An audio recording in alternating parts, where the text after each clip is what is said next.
Le ministère en charge des sports, de la jeunesse et de l'emploi a fait une communication au Conseil. L'objet de la communication porte sur la participation des étalons à la CAN Côte d'Ivoire 2024. Comme vous le savez, la Confédération africaine de football organise chaque 2 ans la Coupe d'Afrique des Nations, qui est une compétition réservée aux 24 meilleures nations issues des éliminatoires.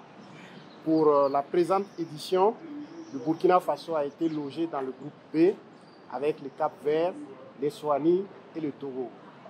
Et comme vous le savez, nous avons été qualifiés dès la 4e journée pour les phases finales qui vont avoir lieu en Côte d'Ivoire. Et cela fera la 13e fois dans l'histoire du football burkinabé que notre pays parvient à ce niveau de la compétition. Pour la dernière participation à la CAN Cameroun 2021, notre pays a pu bénéficier d'une très bonne participation, ce qui leur a permis d'avoir une place honorable qui était la 4e place.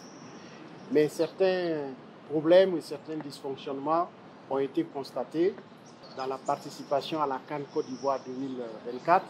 Nous avons pris l'initiative de mettre en place un comité national d'organisation pour préparer une bonne participation des étalons à la CAN Côte d'Ivoire 2024. Ce comité qui va permettre la préparation des étalons seniors va être constitué par plusieurs entités. On aura des représentants du ministère des Sports, de la Jeunesse et de l'Emploi, des représentants de la présidence du FASO, des représentants de la primature, des représentants du ministère de l'Économie, des Finances et de la Prospective, des représentants du ministère des Affaires étrangères, de la coopération régionale et des Burkinabés de l'extérieur. Et comme la Côte d'Ivoire est à côté et que beaucoup de supporters seront mobilisés, plusieurs moyens de transport vont aussi être concernés. Il y aura la participation des représentants du ministère des Transports pour faciliter les mouvements.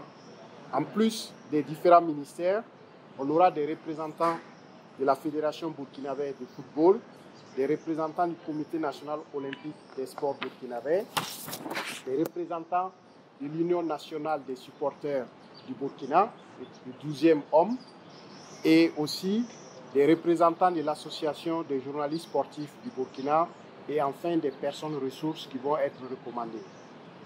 La mise en place de ce dispositif, de ce comité, a un but bien précis. Le comité va avoir à définir la composition et la taille de la délégation, valider et suivre, superviser le plan de préparation des étalons, mobiliser les moyens humains, matériels et financiers, définir les mécanismes de transport, d'hébergement et de restauration de la délégation et aussi faire des propositions de mobilisation des Burkinabés de l'intérieur comme de l'extérieur et surtout de la communauté burkinabé vivant en Côte d'Ivoire à une union sacrée autour de notre 11 national. Le comité va être garant de toutes les initiatives qui vont être prises pour mobiliser toutes les bonnes volontés qui seront là pour soutenir les étalons sur tous les plans. Donc le comité va être sous la haute supervision de son Excellence le Président de la Transition, chef de l'État.